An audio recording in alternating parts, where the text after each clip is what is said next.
Hey everybody, what's going on? This is Dr. Calvin coming to for the show. Listen, I'm about to go live in about 5 minutes for this week's edition of Dialogues with the Doc. This is the 1-year anniversary show, so I want you guys to be present, accounted for, and don't miss this. Also an amazing topic that I have an amazing guest joining me on in just a few. So I will be back shortly. Love you guys.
Hey family, what's going on? Good people, what's going on? What's going on? Hey, I missed you guys. It's Wednesday, another amazing Wednesday. It's August the 4th, 2021, and this is the 1-year anniversary show of Dialogues with the Doc. So listen, I am so excited to be with you guys on tonight. I'm ready. Thank you guys. Salute to everybody who has been rocking with me from the beginning. This is the brainchild I came up with during COVID, just to provide a safe space to have different dialogues and conversations about any and everything for everybody. So if you know, we started this thing a year ago. The show was on the importance of your dash. That was my very first show. And tonight we are looking at parenting from a different lens. So I'm in this parenting bag. I don't know why. I'm nobody's parent as of yet. But I guess because I'm an educator in a school, I'm educating and being someone's parent each and every day. So I'm still in this bag for a minute. So tonight I'm going to rock out some more with another amazing guest, another amazing topic. But before we guys get started, you know the house rules. If you're watching right now, like during the broadcast, comment during the broadcast, share the broadcast. And if you're watching on the YouTube channel, please, sir, please, ma'am, please subscribe. Again, house rules: like, comment, share, subscribe. Like, comment, share, subscribe. I have some amazing guests who've been joining me throughout the year. Tonight's going to be no exception. Tonight, my guest is amazing. She is super. She is awesome. And the crazy part about it is I'm excited because I've never met her.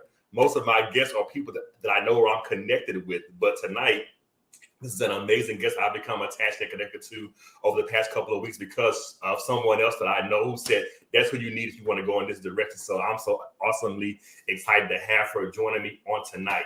Tonight's show is parenting from a different lens and a whole lot more. So we're going to start in one direction, but because my guest tonight has a lot going on, I want to just touch on as much as I can. I got some questions. Lo and behold, I'm today writing down some more questions before we get on the show that I didn't even get to or think about. But tonight I'm excited. Tonight I'm hyped. You see, I'm ready. Cheers to you guys again for joining me and rocking with me for the past year. If you're watching tonight's show, let me know where you're watching from. I want to know where you're watching from. I want to shout you out. Also, tonight's show sponsor is the 3050 Company. They have a Doc Verde Dialogues with Doc special going on right now. So 3050 Company, Jamal Malik was one of my guests about a month ago. This young, amazing man does it all, from jewelry to lapel pins. It's just a bunch of thoughts and concepts behind things you can wear, things you can definitely enjoy. If you go to 3050company.com, use the discount code Doc Verde. Tell them Doc Verde, Dialogues with Doc sent you. Use that discount code and find you something nice for you, for your boo, for your boo you're trying to get rid of, or your mama or whoever. Go to the website, use the code. You guys will definitely find some good stuff. I know I have each and every time that I go there. So tonight, let's get into this thing. I'm nervous. I'm always nervous before a show, but tonight I'm really nervous because this guest that I'm going to bring on has a lot to share and a lot to say. But of course, you know, we can't bring any of our guests on Dialogues with Doc without bringing them on the right way. So you know how we guys do things on the right way. So let me bring my guests on the proper way we bring our guests on with Dialogues with Doc, and I'll be right back after these messages.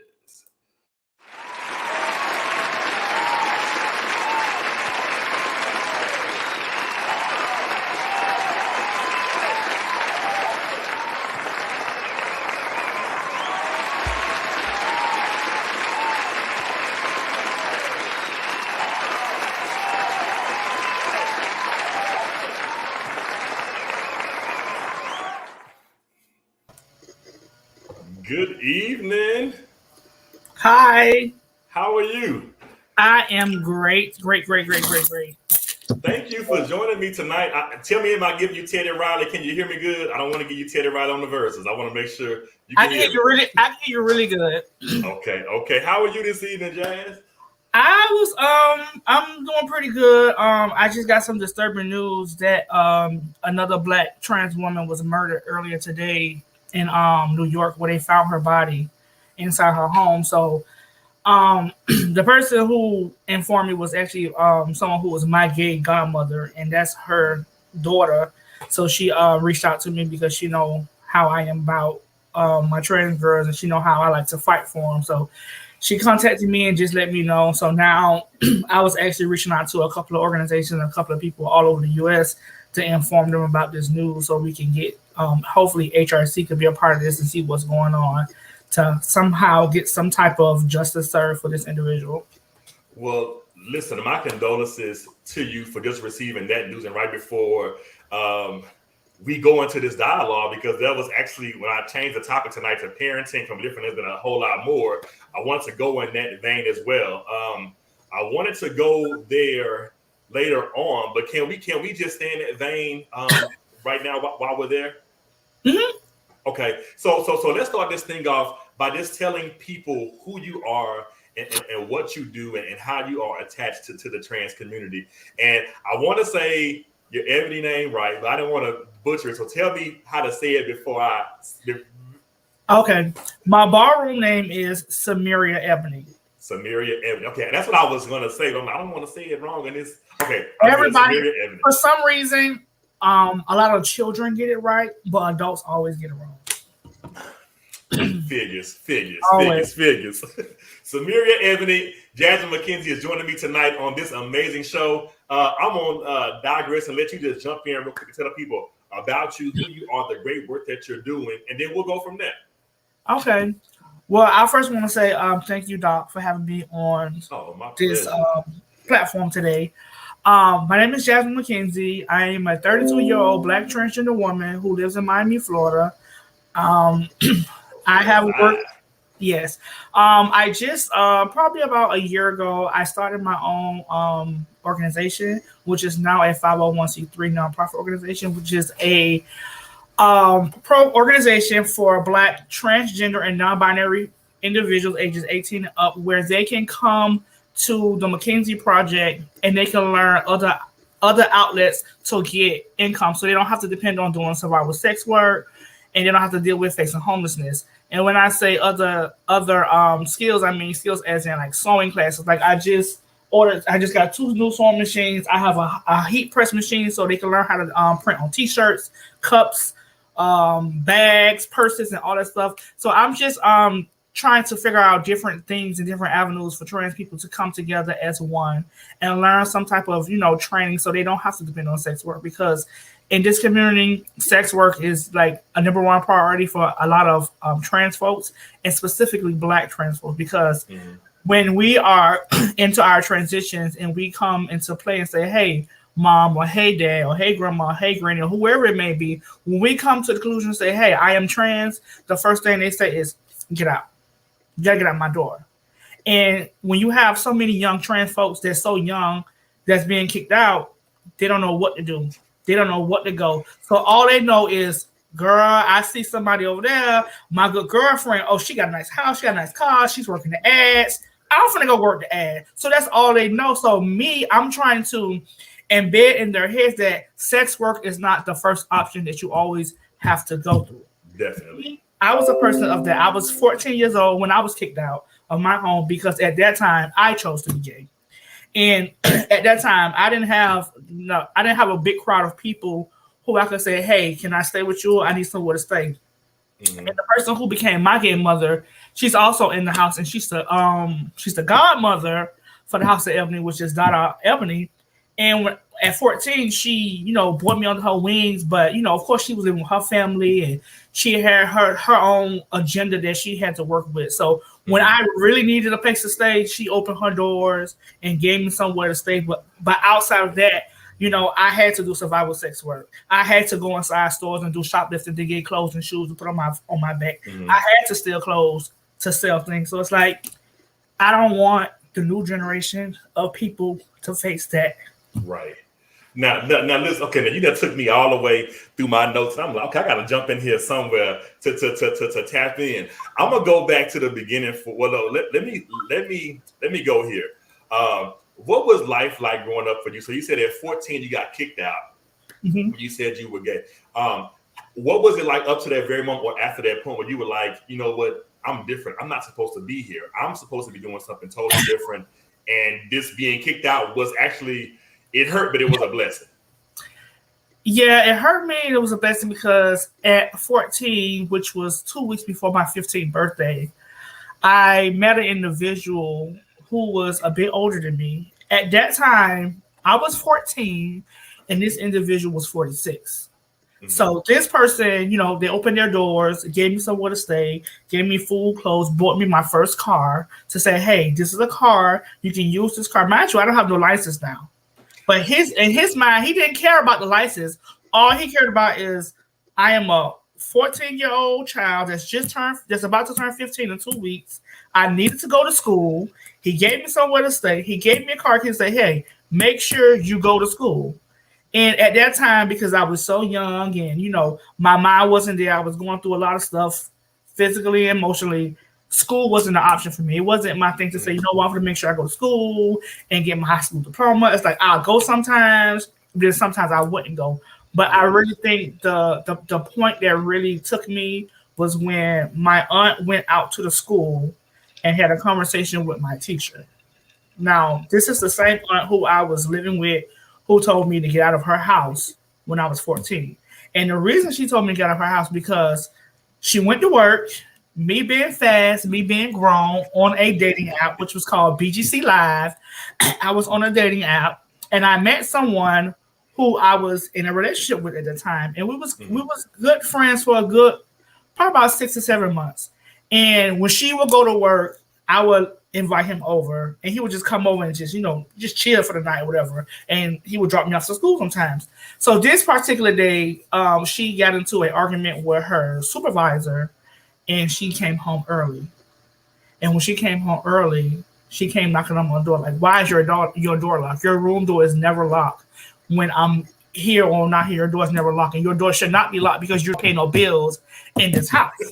Right. So that was her thing. So she was upset and going through what she was going through with her people at work. So she came home, and I honestly feel like that anger that she was going through was pushed on me. But at the same time, while it was being pushed on me, it was at the wrong timing because I had someone in my room. And me trying to sneak him to hide in the closet, him not listening to what I'm saying, I'm telling him to go in the closet, put the blankets on top of you, and just lay there. Instead of him doing that, he just went in the closet and was like, just there. And she checked the room, was doing her fussing, arguing. She seen him in the room. She was like, oh, is this the life you choose? This is what you want to do. This is what you want to be. Not in my house. Get the fuck out of my motherfucking house.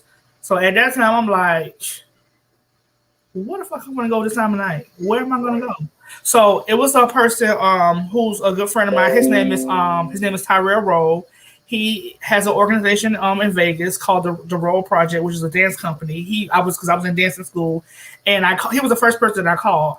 And he was like, well, what are you going to do? Like, I can't bring you into my home because I think at the time, I don't think his family knew he was gay. Mm-hmm. But he couldn't bring me into my home. So that person, 46-year-old, said, come to my house. Right. And what a lot of people don't know, and a lot of people have so much, issues, so many false rumors going around. At that time, this person never laid a hand on me until I turned 18. This person gave me a place to stay, a place to eat, a place to bathe. This person taught me how to drive. This person taught me a lot of my survival instincts that I know now. This person taught me a lot of things about life that I know now. Mm-hmm. And people say, well, girl, you're like an old lady. You got a wise soul. And I think that's because at that time, I was raised by someone who's much older than me. And at that time, sex wasn't the option. Sex wasn't the focal point. The focal point was getting your life on track, getting what you need done. Because for one, he was a doctor and a lawyer. So he know his rights and he know his wrongs. So he knew I'm 46-year-old with this 14-year-old child in my house. When I turned 16, he broke down the laws and rules about being an emancipated minor. And that's when I learned about that. And when I taught it to my auntie, she was like, whoa, like, what you know about that? And it was like when I brought it to her attention, it was like, wait, hold on now, wait a minute. Wait, like auntie wasn't even ready. She wasn't ready for it. But I think that a lot of times I tell people, I think if I didn't get kicked out at 14, if I didn't, do survival sex work, if I didn't boost and sell stuff, I don't think I would be at where I'm at now because I learned so much on my own. I learned how to be independent. I learned how to do everything on my own. And a lot of people ask me now, Jasmine, like, what are you doing with the McKenzie project? I'm like, I do everything myself. I do my websites, my logos, my flyers. I do everything. And I'm a one-stop shop. And I feel like because I'm a one-stop shop, not many trans women, specifically Black trans women, can be a one-stop shop. So I want to teach the girls in my community what I know. Because guess what? When I get this amazing drop-in center that I dream of, and then I'm saving money for now for a drop-in center that is catered to Black, transgender, and non-binary folks. When they come inside this building, I want them to know, hey, anything is possible.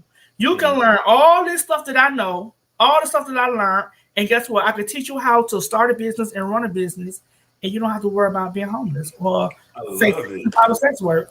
And oftentimes we have so many organizations here in Miami-Dade, and Broward County, and everybody focuses the same thing. Everybody focuses on HIV testing, STI testing. Everybody focuses on PrEP. I'm not saying that I'm not going to focus on it because I have come to the conclusion that I know what I want to do with the McKenzie project as far as the training and technique, but I think I want to also cater to Black trans women living with HIV. Yeah. And I say that because I am a survivor and I am a person who has been living with HIV for over 14 years now. At 15 years old, I was diagnosed, and I'm 32 now. So you all who watching, everybody, y'all can do the math. So my focus and my thing is where I want to help more Black trans women who is living with HIV. And I tell people oftentimes, HIV doesn't have a look. It took me 5 years to get out of that mind state to say, child, I don't believe this. I'm not living with HIV. This is not real. I don't care about this. It took a long time for that. And it's like, it took 5 years for me to actually open my eyes and realize that. And what made me realize that was when I went to a doctor's appointment and I went to go do blood work because I'm 14 years old. Okay. 15 years old, find out that you're HIV positive. 5 years later, you're 20 years old. So from 15 to 20, I was out of care. And what people don't know is by me being out of care, it took a really, really big toll on me. On your body. And it took for me to go to my doctor's appointment to get blood drawn. Once the blood was drawn, all I know is I woke up in the bed. Oh, you passed out. Your numbers are extremely low. Wow. That right there was a wake-up call. Like, what the hell? What do you mean my numbers are low? At that time, I didn't know anything about a T cell, a CD4 count, a viral load. I didn't know anything about all that type of stuff. I didn't know. So at that time, that's when I said, you know what? I have one life to live. Mm-hmm. And, at that time, I was behind closed doors, dressing up to make money, to do survival sex work. And it got to the point to where as I got comfortable with, living my life like that, to where that's when I started to transition into who I am now. And I told people, they asked me, well, what made you want to do this? Because at first when I told people, hey, respect my pronouns, respect my name, respect who I am. Oh, I'm going there too. Nobody wanted to respect it. They thought, oh, she's just doing this because of the boys. No, I'm not doing this because of the boys. I'm doing this because I've been through what I've been through. I only have one life to live. I have lived my life being straight. I live my life being a gay male. Now I'm going to live my life as being a Black trans woman who I know I can make change. And when I say make change, I don't mean make change by saying, hey, this is what I'm going to do and I don't do it. When I say I make change, I mean this is what I'm going to do and I do it and the people see that I do it. Mm-hmm. It's a difference and people don't know that. It's a big difference. So that's who Jasmine McKenzie is. That is me. The thing I love about you already is that your transparency. So tonight, if you're watching this show, I'm in educator mode. So you're going to get some knowledge. You're going to get some information. You're going to get some stuff to help you. So tonight's show, I'm going to use my 4 E's I normally would use when I'm in the classroom or when I'm teaching my students. We're going to educate you. We're going to embrace you. We're going to empower you. And we're going to engage you. The stories that the backstory that you just gave me is so powerful.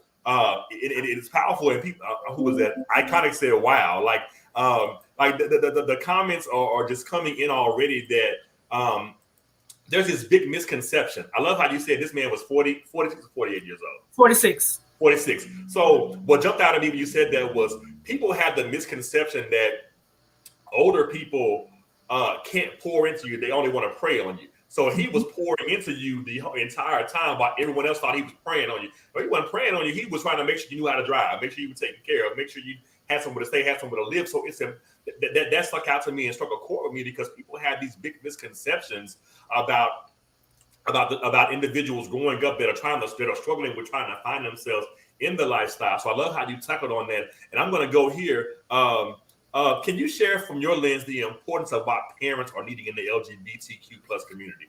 Why are parents needed in this community? Because they're like you just shared. There's another Jasmine out there. There's another 3 and 4, probably 3 and 4 over that are dealing with some of the same issues and challenges that are being not even faced, just being thrown at them by their families and their friends. So why are parents important? I think well, I'm not gonna say I think. The reason why parents are important because I'm going to use, before I get into details, I'm going to use the new generation. Okay. And when I say the new generation consists of anyone who has come out of the closet to be lesbian, gay, bisexual, trans, gender non-conforming, non-binary, two-spirited as of 2000. When the year 2000 hit, the LGBTQ generation has tremendously changed within the fashion of a heartbeat. And when I say this, I mean, back then, especially for trans folks, it wasn't easy to get surgery. Now it's easy to get surgery because most girls, they just, like I said earlier, they post up an ad, they make their money, they get their surgeries. So oftentimes now, a lot of these children really don't know the true root and essence of what a parent, of what a parent is. Of course, people say, "Oh, that's my gay mama," or "That's my gay daddy," or "That's my gay grandma." But if that's your gay mama, gay daddy, great granddaddy, or whoever you choose to call that person, why are you having sex with that person? That's good. I don't understand why people have these gay kids in the community and they choose to get into having sex with these kids. That's not what your role is as a parent. Your role as a parent of the LGBTQ community is to make sure you guide these children in the right direction. Help them for preventing the mistakes that you made when you were growing up as a child. And I think that's why a few of my kids and myself go through what we go through now, because they feel as if I'm always in their business or I'm trying to tell them what to do and what not to do. It's not that I'm trying to tell you what to do and what not to do. I'm a person who experienced homelessness. I'm a person who experienced being diagnosed with HIV and being in denial and almost cost my life to be gone. I am a person who have experienced. Okay, let me take a breath because it's getting a little deep for me. Take a breath. Just know I'm a person who experienced a lot. And when I meet people and I meet these kids and I bring them under my wings, I don't bring them under my wings because of what they can do for me. Mm-hmm. And some people does that. They bring kids under their wings because of what the kids can do. For me, I look at children in the community as in what I can do to make a change for them. If this little black girl who is trans, who is diagnosed with HIV and she don't know where to go, guess what? I'm going to make her my child. If this trans man say, "Hey, I've been molested and I've been beaten and I've been, attacked on social media by my family," guess what?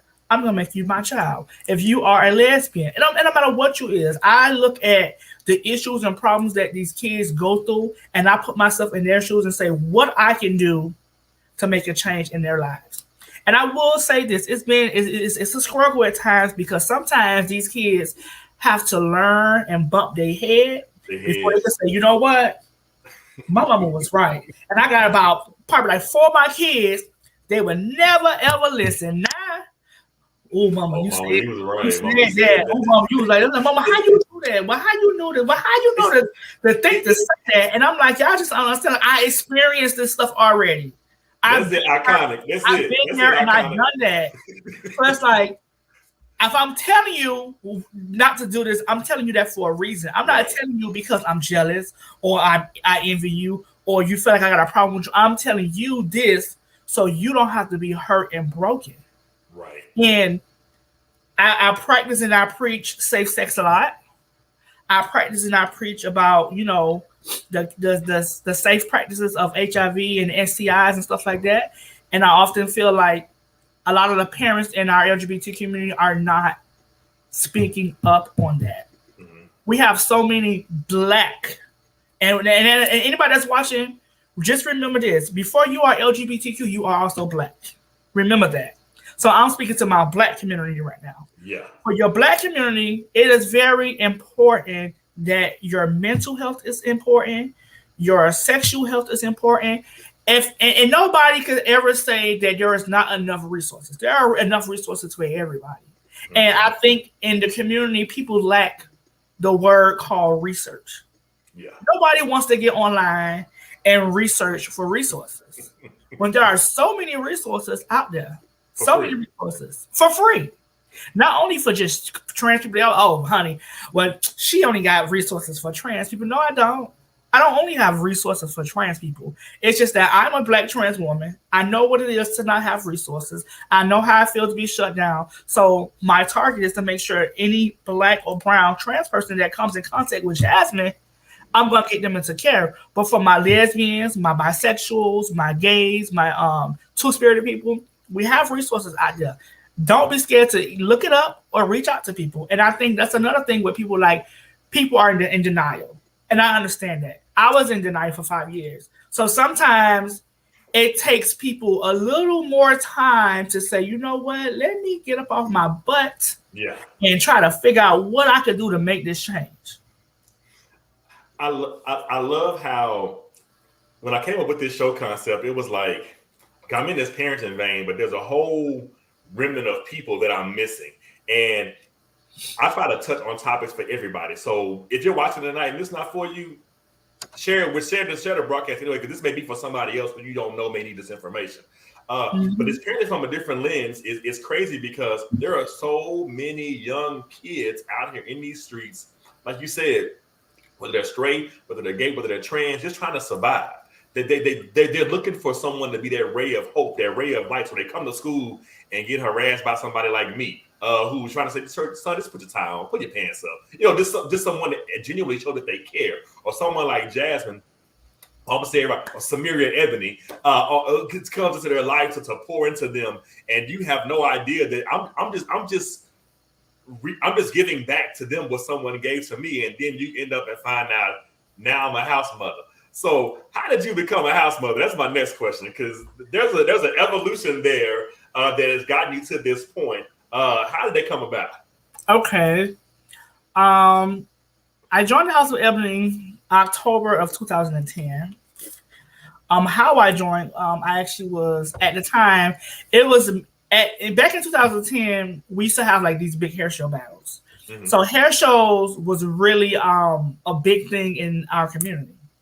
So it would be like my clique of friends will be models for this hair salon, and that clique of friends will be models for that salon. So we would actually meet up like at parks, or we would go to clubs, and we would see each other in the club, and we would battle them in like dancing, doing runway walks, voguing. And we didn't know nothing about voguing at the time. We didn't know that ballroom existed. So all we know was Laomi. That's the only person we knew at the time was Laomi, and we knew her vogue, we knew her little head. That's all we knew. So all we was doing is this and death drops. So it got to where we was in the club one day, and this person said, "Are you in a house?" And I was like, "A house?" I was like, "What's that?" And he was like, "Take down my number. Here come my number. Call this person and tell them that Larry said they need to be in your house."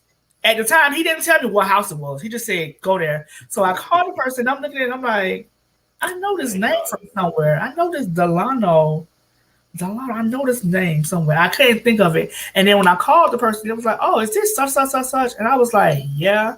He was like, "Oh, you don't remember me from da-da-da?" I was like, "No." And then when he invited me to his house at a house meeting, it was all my friends. It was me, my sister Lola, my sister Maya, my brother Joe, my sister Malaysia. We all went over to the house meeting. And when I saw his face, I was like, "Oh, okay." So they was like, "We want to see what y'all got." And see, back then, all you had to do was say go, and we was like Energizer Bunny. We was walking and twirling and death dropping off of tables and roofs and all type of crazy stuff. So we was like, we was on that. So At that time, they was like, whoa, y'all got to slow down. Y'all a little too high. That's not how we do it in ballroom. So as that continued to grow, I continue to bring more people into ballroom. And not only, now I'm not going to say continue to bring people in ballroom, but into my house as well. And oftentimes I see a lot of people in the ballroom community, they say like little slick slurs and little comments about certain things. And a lot of people just don't know, like, and it's not my duty to say, hey, I did this or I did that. But a lot of people who are in the Florida ballroom scene because of me. I have introduced people to ballroom, but they didn't become an Ebony. Ebony is not for everyone, and everyone is not for Ebony. So just because I bring you into a ballroom, that don't mean you have to be in my house. And I tell people that oftentimes it's not always about who you could get into your house, because guess what? You could bring someone into a ballroom, but they don't fit the criteria of what your house look up to or speak of as.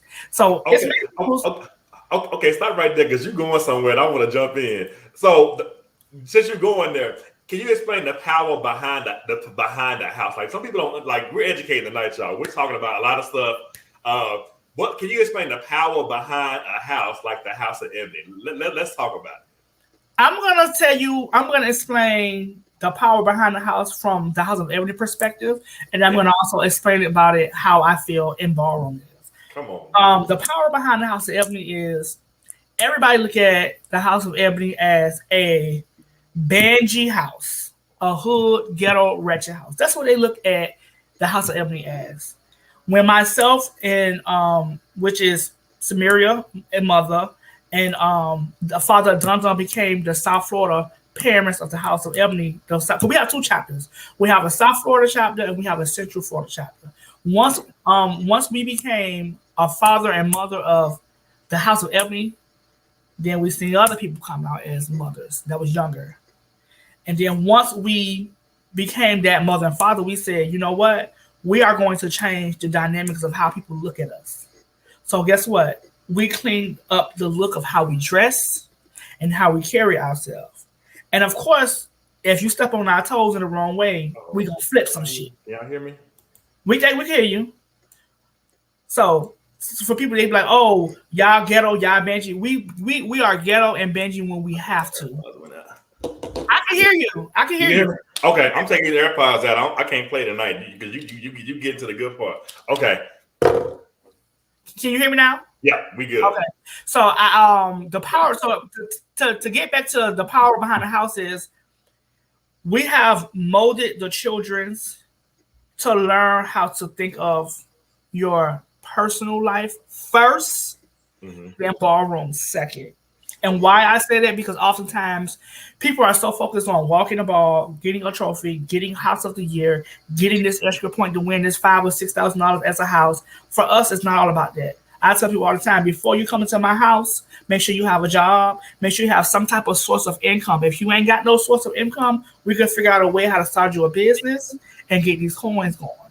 So I tell people all the time, the power behind the House of Ebony, the Florida chapter, is unity. Because guess what? When you see one, you see all. When we step out, they be like, ooh. And I remember was one ball, somebody said, ooh, y'all look so good. I didn't even think y'all was Ebony's. Well, what does Ebony supposed to look like? But yeah, we changed that dynamics of how people. We changed that dynamics of how people look at the House of Ebony. We changed that. And when we go out of town, people say, oh, we already know y'all from Florida because the way how y'all present yourself, the way how y'all dress, y'all look so nice, y'all look so well put together. And I think that comes from when you have someone in position who is also well put together.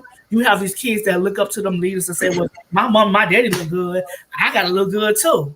Right. And I just think that plays a major and an important role. So unity is one, because we always stick it together. And I would definitely say communications.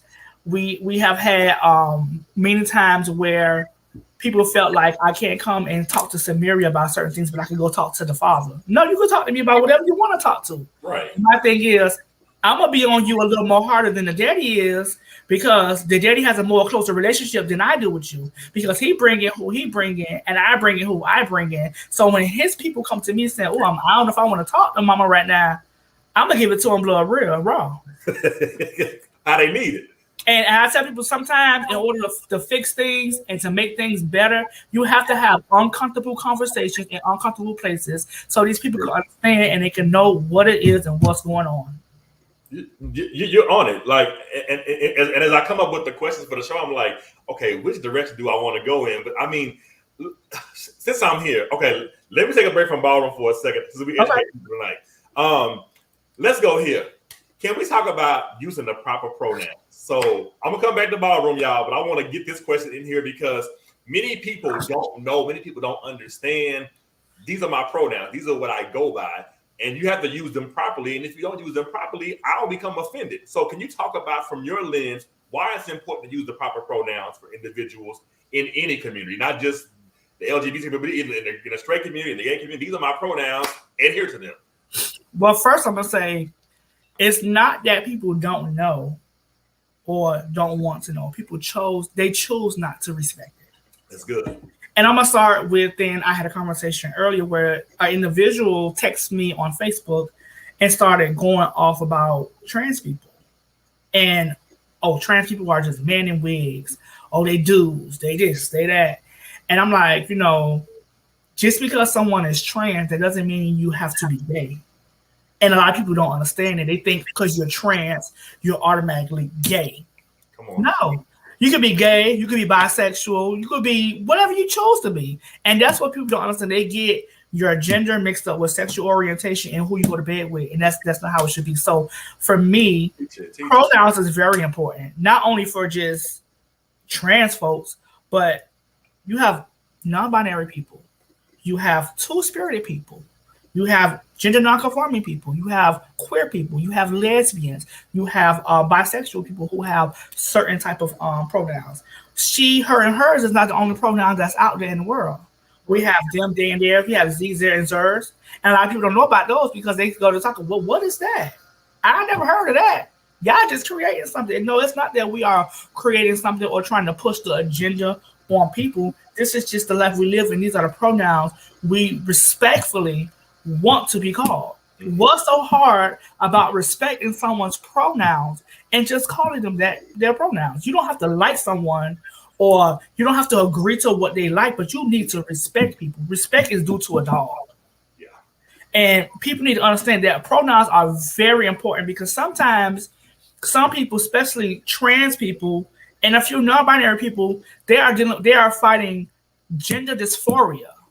And when you don't get those pronouns right, that gender dysphoria trigger goes off at an alarming rate, and it causes people to deal with depression, anxiety, suicidal thoughts. It goes a long ways, and it becomes harmful for people, not just trans people, but people in general. Because guess what?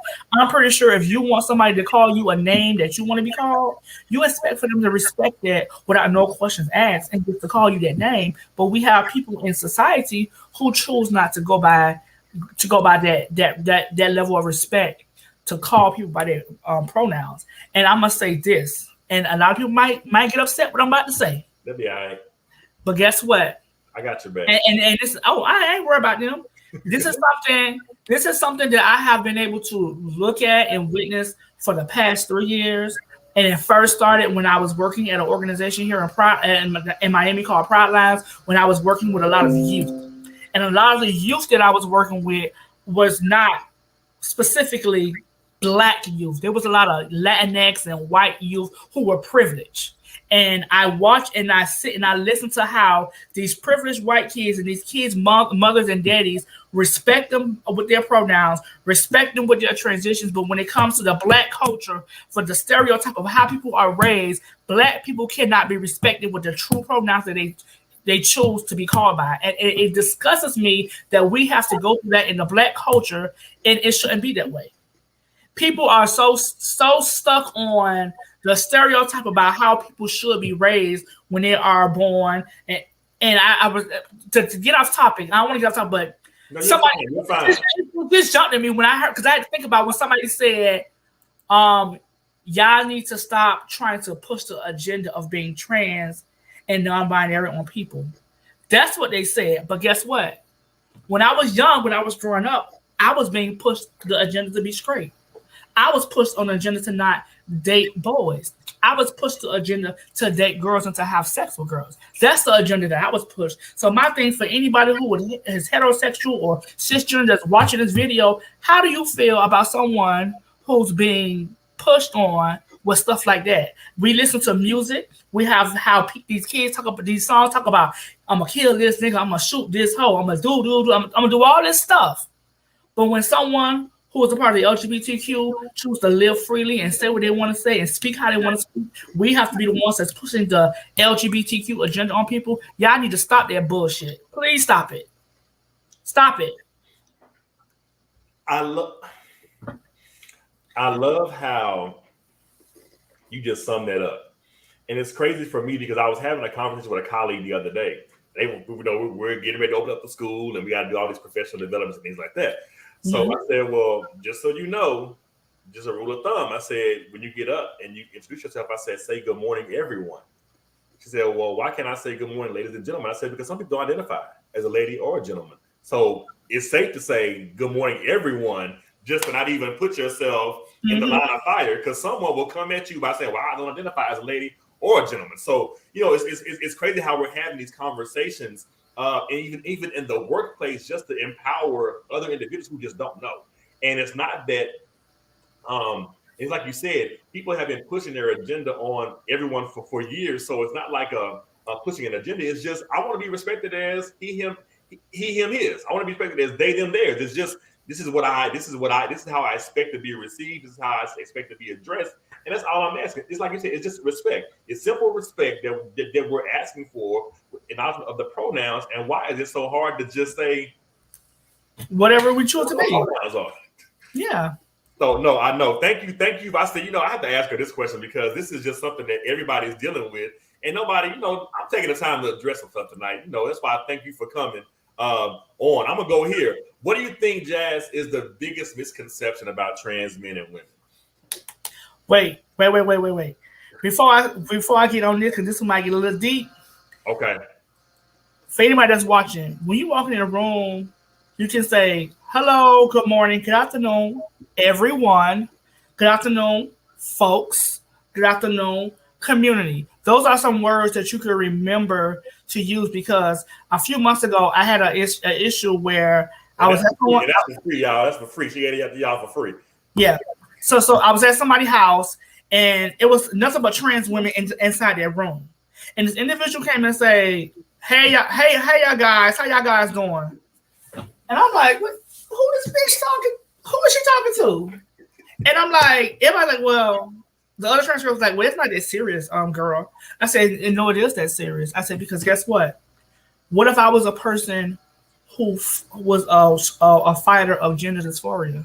And that word could have triggered me to make me think of something. How you don't know if a trans person in this room was someone who was brutally beaten, raped, and that was the last word that they heard say was guys. See, people don't really sit and think about things because they don't put themselves in those shoes, or they don't experience or they try not to educate themselves. Yeah. But I think people need to sometimes sit back, listen, and watch. And then maybe the world could become a better place. Now, back to your question about the misconception. I oftentimes, and I'm going to use the story from earlier to give you, to help answer that question. Oh, you're good. Like the dude was doing all this carrying on about trans people. And in my mind, I'm like, I feel like he's fighting a demon that he can't fight. So he's going to continue to text me and talk crazy. So I said, well, I'm pretty sure you don't watch trans porn, and excuse my language, y'all. I said, I'm pretty sure you don't watch some trans porn, you don't jack your dick to it. And guess what he said? Oh, yeah, I do it all the time. But when I talk to my God told me it was wrong. So guess what that leads you to? The way how men think of trans people. The way men think of trans people is as a fantasy. They fetishize. And that's all they think of. And now that more trans men are coming to the forefront, I see a lot of people on social media like, oh my God, yeah, he look good. Oh, I do this to him. I do that to him.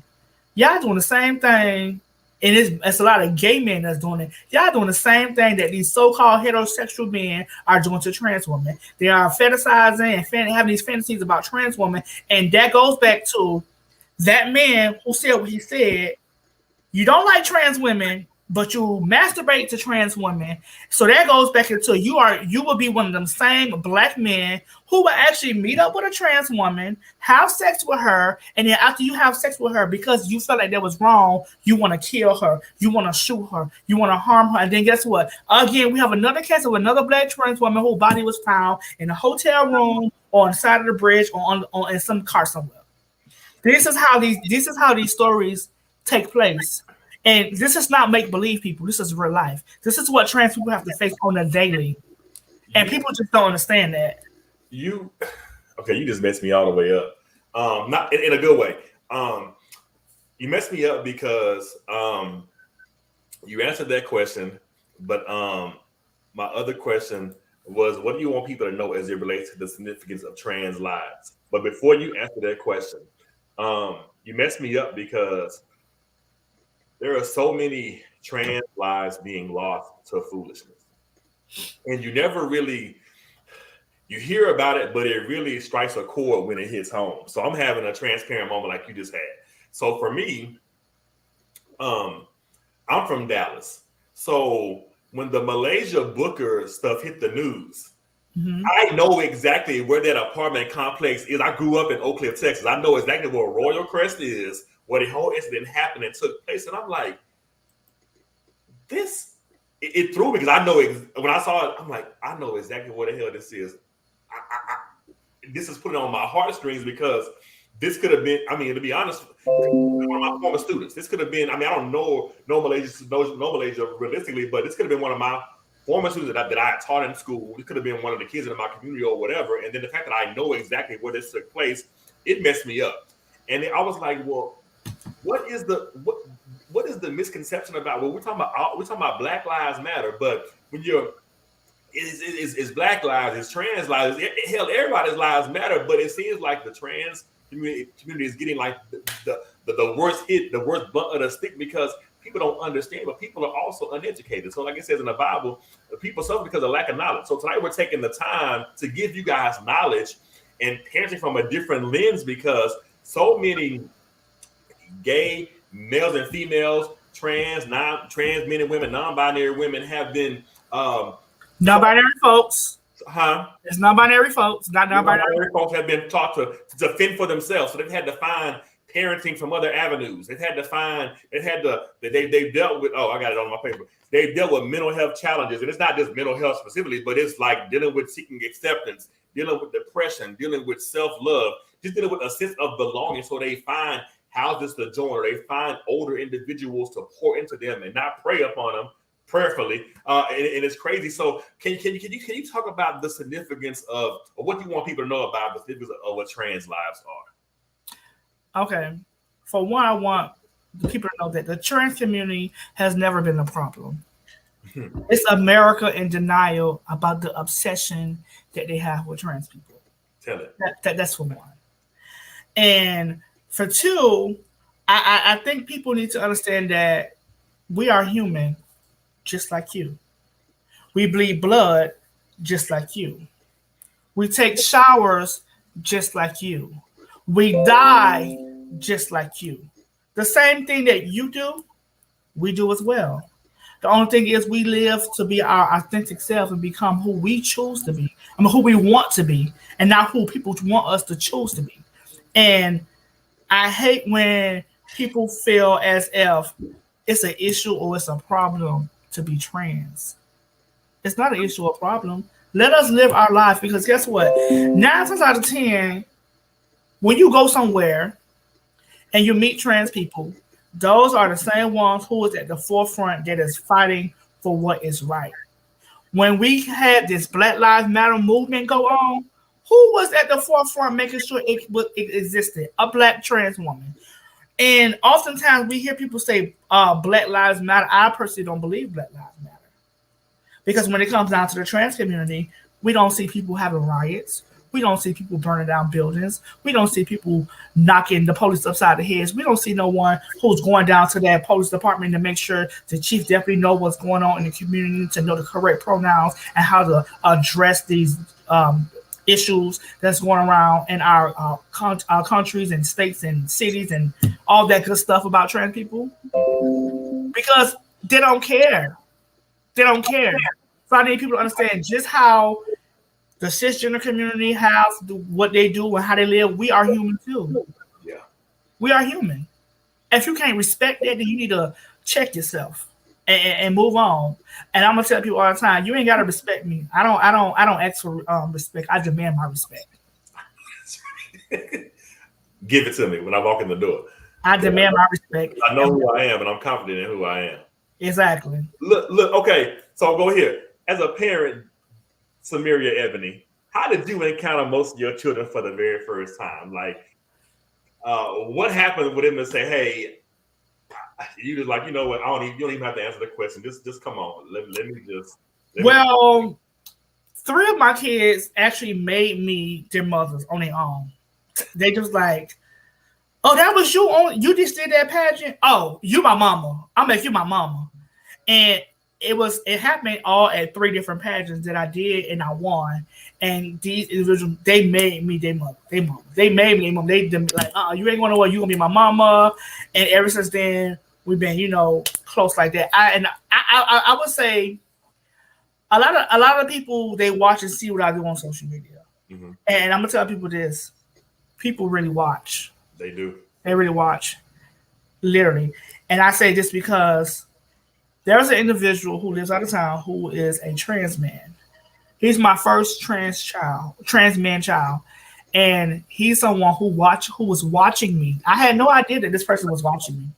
I just know that one day we was having a conversation. He was like, oh yeah, I watch you all the time. I see how you move with your house. I see how y'all take pictures, how you do photo shoots, how y'all go out. I see all this stuff. So it's like people really watch. And when people watch, these kids, sometimes they get to choose who they want to be their mothers and fathers. And sometimes I get to pick and choose who I want to be my kids.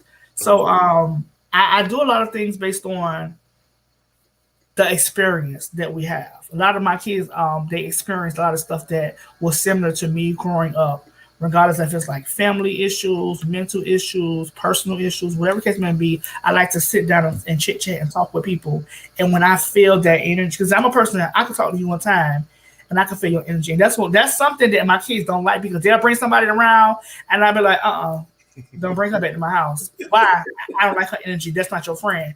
And they're like, well, you don't even know her. So like a true mother. And a few months later, ooh, mama, you told me that wasn't my friend. Ooh, mama, you said this. Ooh, yeah, it's like, I pick up on people's energy. Yeah. So it's like once I meet someone and I know that energy is there, and I hear that person who is crying out for help, you don't have to tell me that you need help. I can have a conversation with you and know that you need help. Yeah. And when I know that you need help, I make it my job to ease myself into the situation and make sure you're in the right circumstance to get things done without you even knowing that I know. I love it. I spoke like a true mother. But they say mother knows, mother knows. Yes. Mother knows best. So I'm gonna go here. So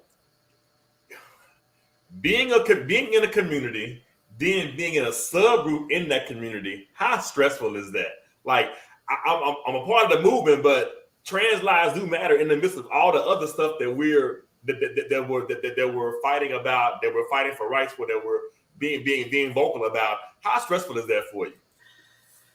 I wouldn't use the term stressful. I would definitely use the term no sleep.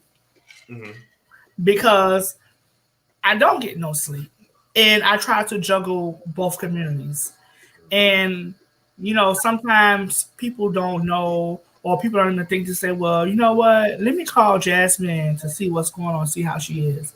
Because most of the times when people are asleep, I'm up. I'm up trying to figure out what I can do with this, what I can do with that. And right now, I have a lot of things that I'm focused on. Because right now, I am the co-chair for Trans Pride for a lot of them. Mm-hmm. So I'm up late nights working on that. I have also created the Trans Game, which is an indoor-outdoor sporting event for transgender and non-binary people to come together under one roof, and we can play sports without being stigmatized, hurt, or harmed. And I've been working on that, doing my planning committee. I've been reaching out to openly LGBTQ football players, baseball players. I've been on the move, like I'm on the go. And then I'm also up late night trying to figure out, this person want to get a free HIV test. So guess what? I got to get in my car and go to that hotel to make sure this person get this free HIV test.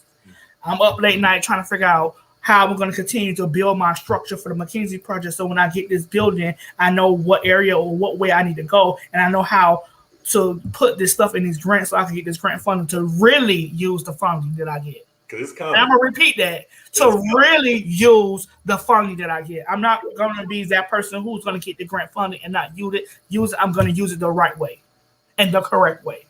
So I'm up trying to juggle all of that, all of this and all of that. And then that goes back into my community. Oh, this person who is gay just got into an issue where a group of boys have just jumped on him because he chose to be gay, homophobic. So guess what? I'm out there trying to figure out why they put their hands on him. Right. And people are like, well, dang, Jasmine, you so fearless. Yes, I have to be fearless because when you, and in this world, when people feel that you are weak and you are scared, they're going to try your set. You better know it. And I know for me, from growing up in the hood, I have always learned to never back down from a fight. Stand 10 toes down and be yourself. And guess what? That has put me in a position to get a lot of things done down here in South Florida. A lot of people may not feel that it's the right way to do it, but guess what? That's my way of getting things. That's my way of making people do change. That's my way of making change with the people in my community. Love it. I'm going to stay there since you're there. What are 3 impactful traits of an impactful LGBTQ plus parent? Woo! Prayer. Well, prayer is always number one. So I think everybody should know prayer. I think honesty is 1. Having unconditional love is 2. And respect is 3. And I'm going to say that because I felt like me as a person growing up, I didn't have the proper respect from my family. Mm-hmm. I didn't have the correct. I don't think people was honest with me when I was younger, when I said, hey, this is what I needed and what I wanted.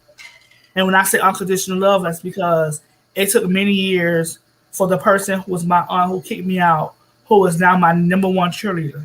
She's my number 1 cheerleader. She have had her ups and downs with calling me the correct pronouns. She had her ups and downs of calling me by my name that's changed with the government. She have had these struggles and these barriers, but I always had to sit down with her and tell her, hey, my name is this, my pronouns is this.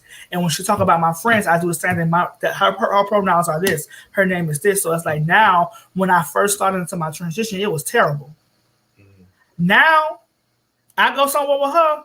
Before I can say anything to somebody, she already checking their head. You better mention the family. Her pronouns is this, or her name is this. Like she on their ass like white, right on rights. And it took some time for her to get there, but I think she has arrived and she's there. And I think it's because it took a lot of conversations, a lot of fussing, a lot of arguments, a lot of tears, a lot of late night phone calls. It took so much to get there. But I think it's so worth it that it's there. But why in the Black culture does it take that long for it to get there?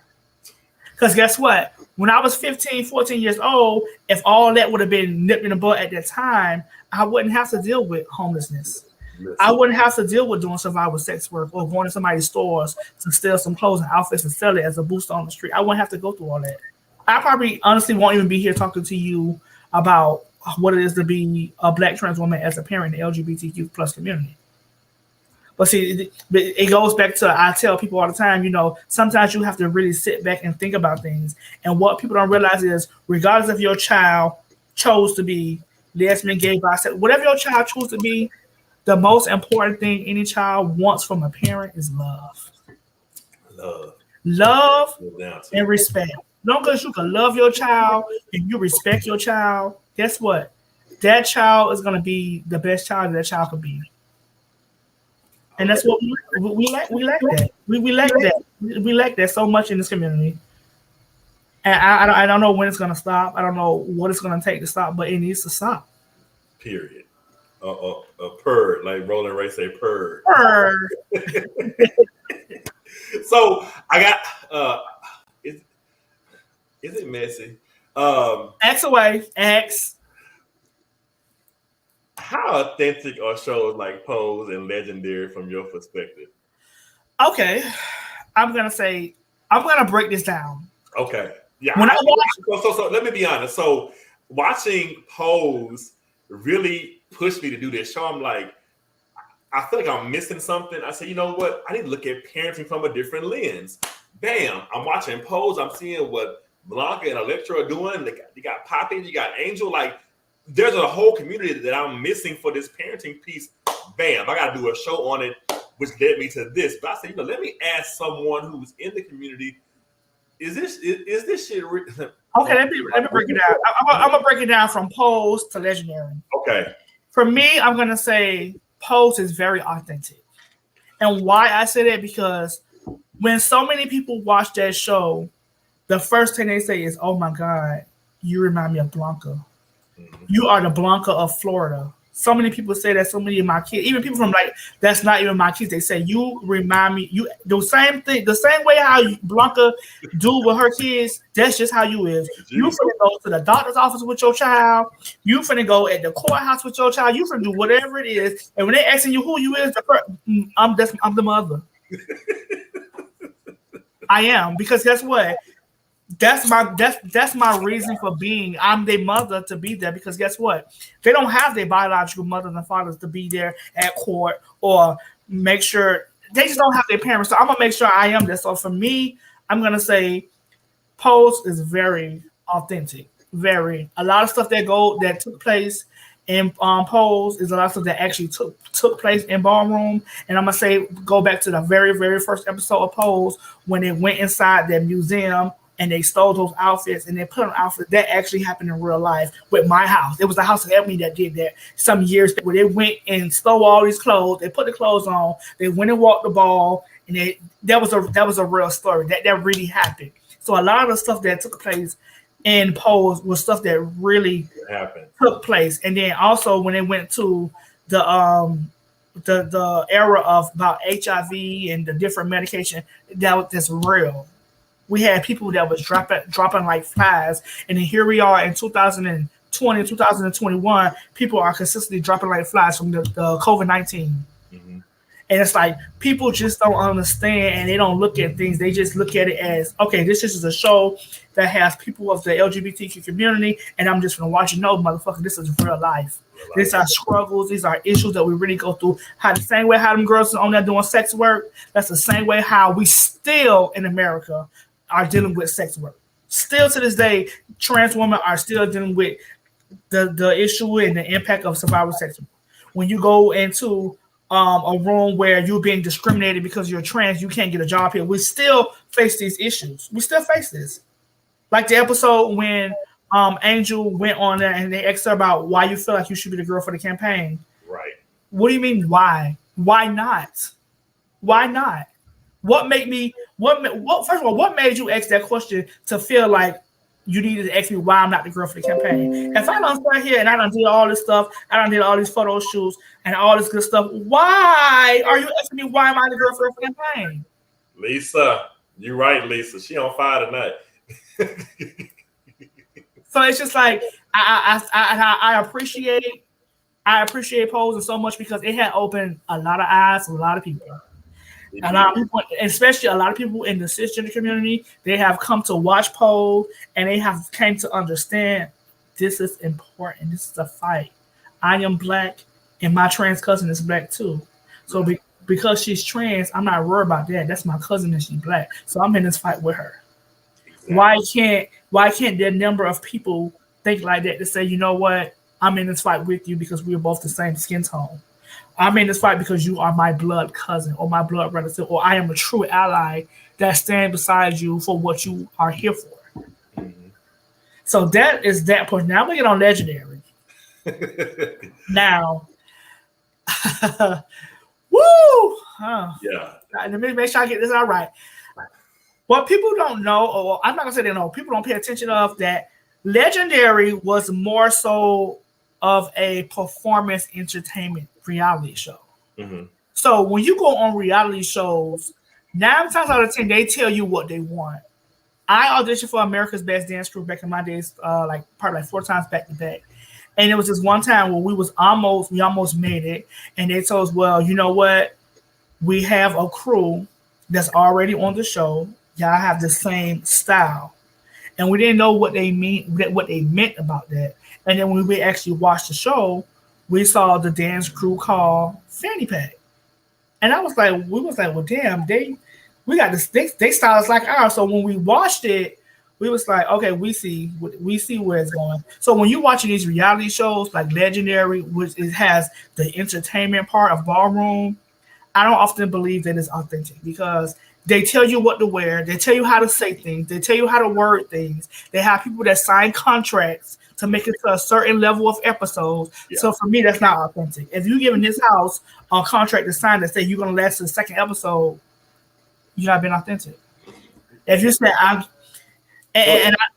think that's what draw the lines for me. But I like Legendary. It's very entertaining. And I also think that when people watch Legendary, it makes these people who are in ballroom step their games up when it comes to performance as a house or when it comes to doing production in ballroom. And oftentimes that was my big issue because I'm a trained gangster, so I was always trained to do production type stuff.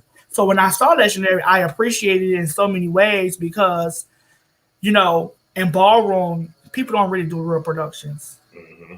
And I was so happy to see that it was actually putting on productions. But I will say that, yes, Miharia, the drive and the talent is real. It's very real. And I appreciate Legendary for letting these people who are part of the ballroom to come on national TV to showcase their skills and their talent. Because a lot of people, I'm pretty sure, I know for me, a lot of people that I see on I didn't even know they could even vogue or do a runway. I was like, well, I didn't know she could do that. It's like, you know, sometimes you never know who could be a triple threat. And right. That show showed me that voguing is not the only thing some people could do. Right. It opened the doors for different categories, and it'll probably also help mold a couple of those people to open their eyes to say, you know what, I can be more, I can do more. So let me try to walk a new category. And Legendary opened that door for them to say, hey, let me build that confidence to get it going. I love it. Look, it's just like my almost last question. So since you're on ballroom, let's talk about it. What does ballroom mean to you, Sah'meria Ebony? What does it build? What does it teach you? So think about your children. What does it mean to you? What does it help build within the house of Ebony, within yourself as a person? And then what does it teach you? Ballroom to me is family. Mm-hmm. That's what it is for me. It's family.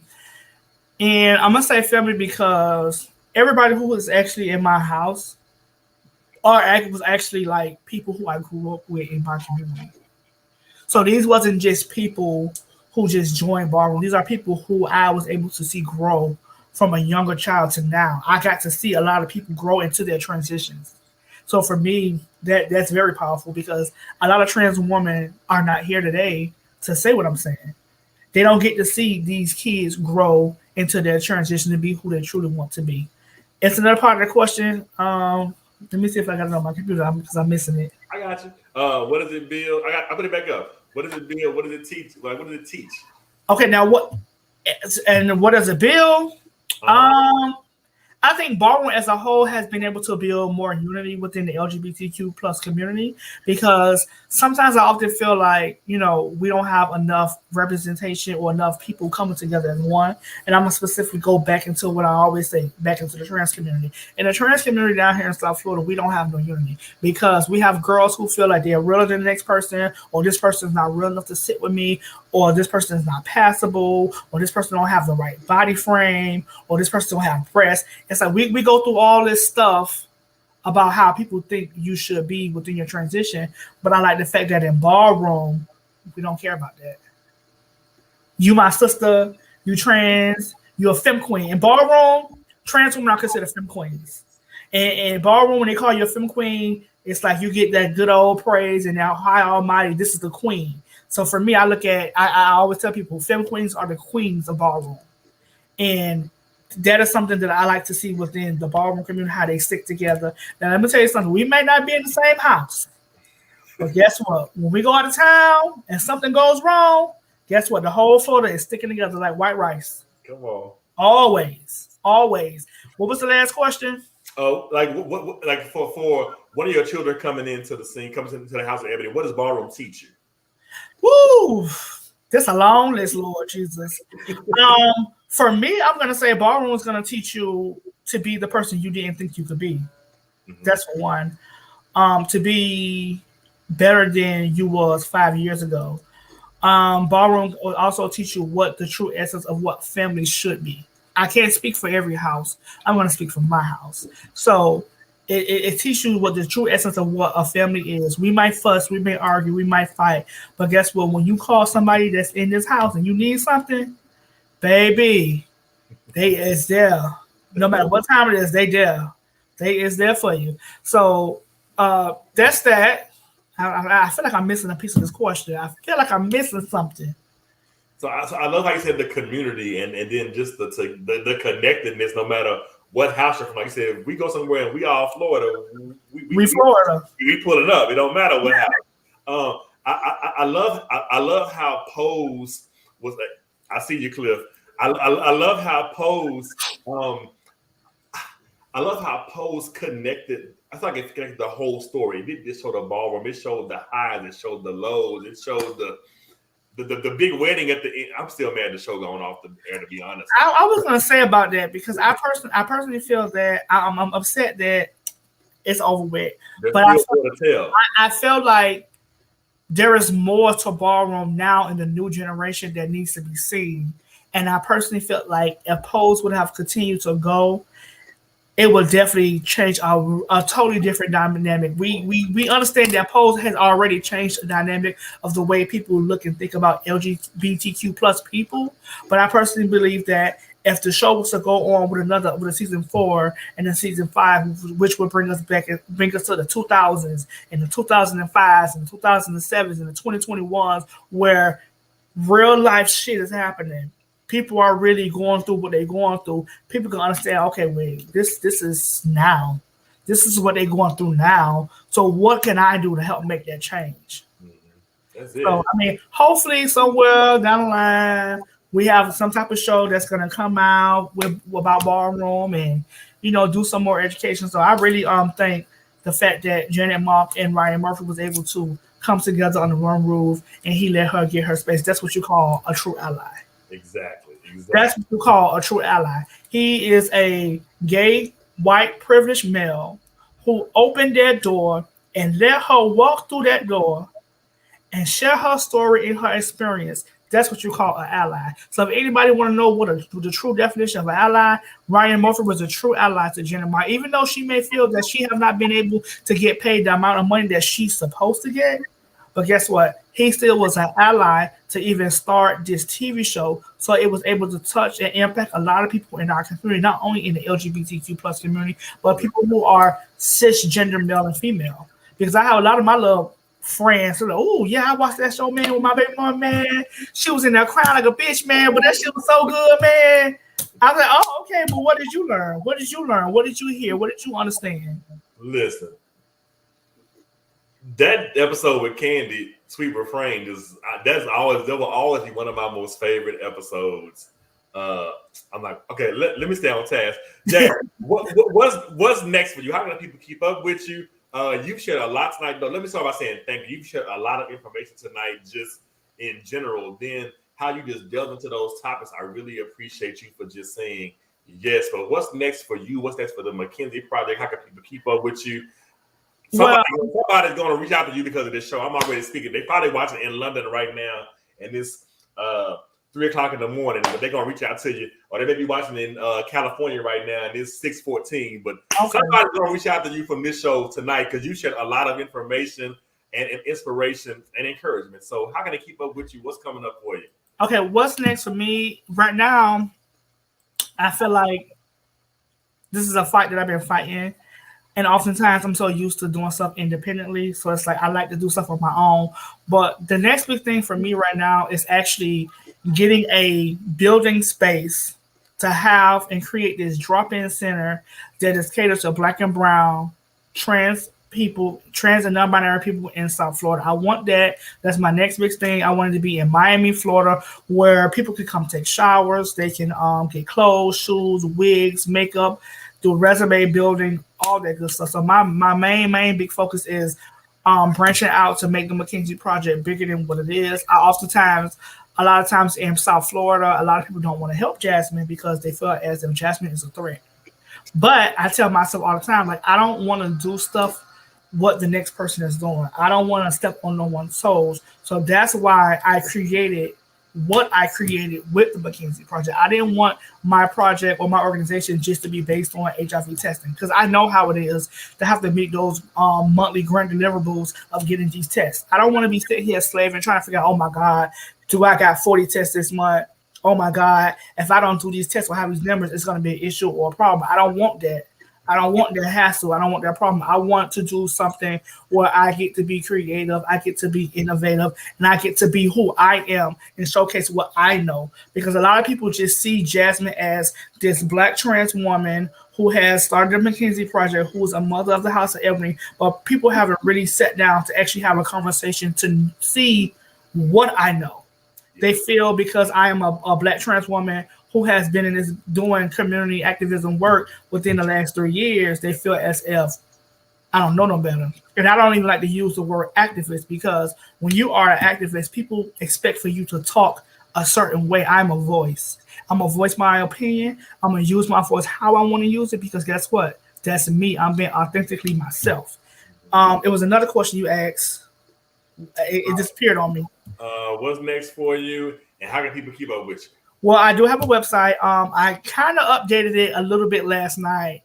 TheMcKenzieProject.org. If you want to find me on anything, let me see. You probably can't see it on here, but everything is the McKenzie Project. Facebook, the McKenzie Project Inc. Instagram, the McKenzie Project. Twitter, McKenzie Project. Website, the McKenzie Project. Cash App, the McKenzie Project. PayPal, the McKenzie Project. You go to google.com, you type in the McKenzie Project, everything you need to know right there. YouTube channel, the McKenzie Project. Everything is the McKenzie Project. And I am so grateful and so blessed that I was able to have everything of all these different platforms to say the McKenzie Project, because sometimes when you come up with these names, you be like, okay, this is gonna be the McKenzie Project, but you got to change the name for something. So I'm very blessed, and I'm very thankful that I was able to choose this name, and this name was able to be branded on every platform there is with social media. And the McKenzie Project came from my last name, as in McKenzie. And it took me a hard time trying to figure out what this project was, because I was actually a part of a cohort with AIDS United, and they gave us a certain amount of money to start a service project. And I didn't know what I wanted to do. At first, I was like, I'm going to do this. I'm going to do fashion. I'm going to do this. I'm going to do that. And my mind was just everywhere. And then I just really sat there and I was like, well, what don't we have in Miami? What we don't got? And I was like, we ain't got no drop-in center that's catered to transgender and non-binary people. And I said, okay.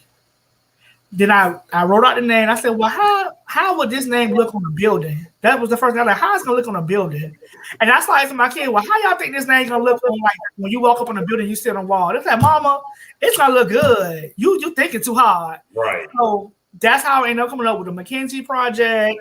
And then I wanted to get it incorporated. People was like, no, it's going to be too expensive. You're not going to be able to do it. Don't do it. It's going to take a long time. I did everything myself. You may see her on here. That's on Facebook, Lisa Carver. She's been a true ally since I met her. She was the person that hired me at my first job to let me use my voice. And ever since then, she has not let me down. I didn't even call Lisa and tell Lisa that I was applying for a 501c3. I did everything on my own, because I tell people all the time, sometimes you got to show people that you ain't nothing to be played with. Yeah. So I had to show them, like, okay, y'all telling me that this is what I can't do. I'm gonna show y'all that I can do it. Period. That's it. No, my listen, Jasmine. Or whatever that you want to call me, Mom, Sah'meria, Jasmine, McKenzie, Sah'meria, Ebony. I thank you tonight for joining me. I have learned so much from you, and just to be quite transparent to you and to be quite honest with you, I have a student this year in my building who's transitioned since we left before COVID. Mm-hmm. So tonight's show has even helped me be in a better headspace and position to help Diamond when she comes in my building in 2 weeks. I want to make sure that I am addressing Diamond by the right pronouns, make sure that I'm putting things in place to where Diamond doesn't feel isolated and things like that. Because I work in a high school, so to be having a student come in who left one way before COVID is coming back in fully transitioned and is a senior, I want to make sure that I do the right things and I put the right steps in place to make sure that student doesn't feel isolated on an island by themselves. So, you've helped me a lot tonight, just personally. So I'm thankful for you helping me to make this 1 year anniversary show amazing. I appreciate you so much. I am so proud of the work you are doing. Thank you for joining. Thank you guys for watching tonight. Lisa, you're right. This is only the beginning. We gotta do a part 2 because there's still some more I didn't get to. Mihari, I see you. I love it. The comments, yeah, we coming back to part 2. I don't know when. I got it. Jasmine, this platform here is for you. You can always come back. Anything you have coming down the pipeline, any new products or whatever, you're always welcome to come and reach out to me. We're going to stay in touch definitely because I have some things I want to connect with you with. Coming up, this has been this week's edition of Dialogues with Doc. I have another amazing show next Wednesday at 8 p.m. with another amazing guest, another amazing survivor that's doing some amazing things. I will see you guys then. Follow Jasmine at the McKenzie Project on everything, Instagram, Twitter, Facebook, everything like that, because she is doing things in every social media, even Snapchat, everything she has. McKenzie Project. Jasmine, do me a favor. Don't log out. I'm going to come right back and talk to you, okay? Okay. See you guys next Wednesday.